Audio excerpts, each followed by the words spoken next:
ಒಂದು ನಗು ಇನ್ನೊಬ್ಬರ ಜೀವನದಲ್ಲಿ ಎಷ್ಟು ಖುಷಿಯನ್ನು ತರಬಹುದು ಮತ್ತು ಆ ನಗು ಒಬ್ಬ ಮನುಷ್ಯನ ಬಾಳನ್ನು ಹೇಗೆ ಚೇಂಜ್ ಮಾಡಬಹುದು ಅಂತ ಇದನ್ನ ನೋಡಿ ನಾವು ಕಲಿಬೇಕು. ನಿಮ್ಮಲ್ಲಿ ತುಂಬಾ ಜನರು ಈ ಒಂದು ವೈರಲ್ ವಿಡಿಯೋವನ್ನು ನೋಡಿರಬಹುದು. ಒಂದು 4-5 ವರ್ಷದ ಹಿಂದೆ ಅರುಣ್ ಕುಮಾರ್ ಎಂಬ ಹುಡುಗ, 10 ವರ್ಷದ ಈ ಹುಡುಗ ಒಂದು ಲಾರಿಯಲ್ಲಿ ಕ್ಲೀನರ್ ಆಗಿ ಕೆಲಸ ಮಾಡ್ತಾ ಇದ್ದ. ಎಲ್ಲಿಯ ಒಂದು ಕಡೆ ಕೈಯಲ್ಲಿ ಕಾಫಿ ಕಪ್ಪನ್ನು ಹಿಡಿದು ಖುಷಿಯಲ್ಲಿ ತನ್ನ ಮನ ತುಂಬಿ ಹೃದಯ ತುಂಬಿ ನಗುವಾಗ ಅವನ ಡ್ರೈವರ್ ನೆಹರು ಅಂತ ಅವನು 15 ಸೆಕೆಂಡುಗಳ ಆ ವಿಡಿಯೋವನ್ನ ಮಾಡಿ ಇಂಟರ್ನೆಟ್ ಅಲ್ಲಿ ಬಿಟ್ಟಾಗ 100 ಮಿಲಿಯನ್ ವ್ಯೂಸ್ ಆಗಿತ್ತು. ಅದು ಇನ್ಸ್ಟಾಗ್ರಾಮ್ ಅಲ್ಲಿ ಆ 15 ಸೆಕೆಂಡ್ನ ವಿಡಿಯೋ ಅಂದ್ರೆ 10 ಕೋಟಿ ಜನರು ವೀಕ್ಷಣೆ ಮಾಡಿ ಬಹಳಷ್ಟು ಫೇಮಸ್ ಆದ ಹುಡುಗ. ಯಾಕಂದ್ರೆ ಆ ನಗುವೇ ಹಾಗಿತ್ತು. ಅದು ನ್ಯಾಚುರಲ್ ಬೈ ಫೋರ್ಸ್ ಆರ್ಟಿಫಿಷಿಯಲ್ ನಗು ಅಲ್ಲ. ಬಹಳ ಫೇಮಸ್ ಆದ ಆ ಹುಡುಗ.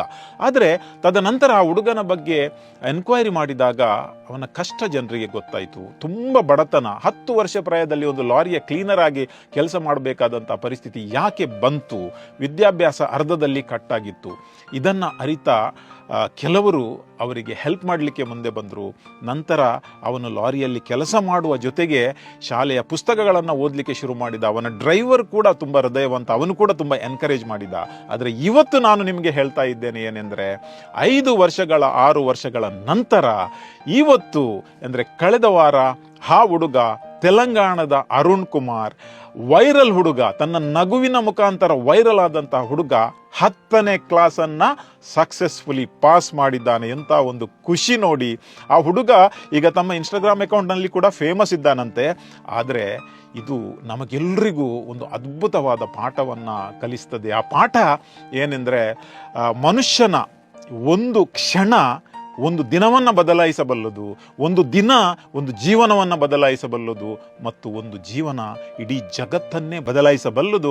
ಇದು ಗೌತಮ ಬುದ್ಧನ ಮಾತು ಬಹಳಷ್ಟು ಪ್ರೇರಣೆಯಾಗಿತ್ತು. ಆ ಹುಡುಗನ ನಗು ತನ್ನ ಜೀವನವನ್ನೇ ಚೇಂಜ್ ಮಾಡಿತು. ಮುಂದೆ ಖಂಡಿತವಾಗಿ ಆ ಹುಡುಗ ಯಶಸ್ವಿ ಆಗ್ತಾನೆ.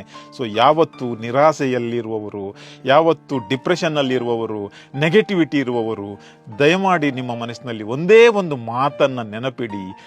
ನಿಮ್ಮ ಜೀವನ, ನಿಮ್ಮ ಕಷ್ಟ ಒಂದೇ ಒಂದು ಕ್ಷಣದಲ್ಲಿ ಚೇಂಜ್ ಆಗಲಿಕ್ಕೆ ಸಾಧ್ಯ ಉಂಟು. ಅದಕ್ಕಾಗಿ ಇರಬೇಕಾಗುವುದು ಇಷ್ಟೇ, ಪಾಸಿಟಿವಿಟಿ, ಪಾಸಿಟಿವಿಟಿ ಆ್ಯಂಡ್ ಪಾಸಿಟಿವಿಟಿ.